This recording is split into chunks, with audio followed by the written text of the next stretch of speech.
I must have a manifesto. Otherwise, if I do everything now, if I could, what would I do when I come into office? I mean, nature created us man and woman. Those commitments form part of the agenda of government, and they include, of course, the efforts to climate change. If for 8 years a sitting vice president couldn't do anything for his own country and claims that he's not a president, so he's having his own plans for 4 years, he should be given 4 years to rule a country, the chances are very dark that if he have no better ideas to express himself for the country now, there are no chances that he can be able to rule a country for 4 years and having plans. And why is it at the last minute, when they are about to stand for a vice president, president for a country now that they are trying to solve issues or bring buses and show that they accomplish anything? That's deception. We wanted to do these tax reforms, import duty, flat tax, tax amnesty, and so on. But why don't I do it now? And why do I want to? I must have a manifesto. Otherwise, if I do everything now, if I could, what would I do when I come into office? I mean, how can you do everything now?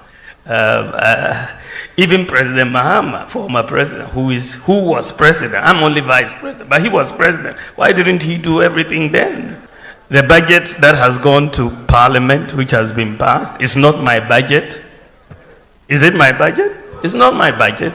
The budget goes in the name of the president. It doesn't go in the name of the vice president. But when you have to think about what new do you want to do, you come up with new ideas. And I've come up with new ideas, which I want to do when we come into office.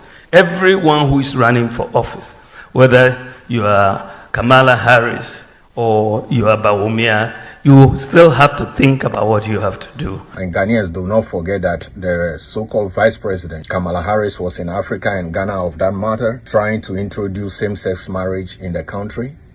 I have raised this issue. And let me be clear about where we stand. First of all, for the American press who are here, you know that a great deal of work in my career has been to address human rights issues, equality issues across the board, including as it relates to the LGBT community.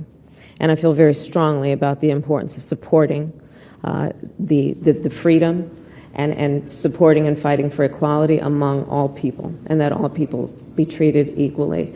I will also say that this is an issue that we consider, and I consider, to be a human rights issue, and that will not change. I mean, nature created us man and woman. And Nyame Boyano, he knew what he was doing when he created us like that. And so if you ask me, my personal faith is against it.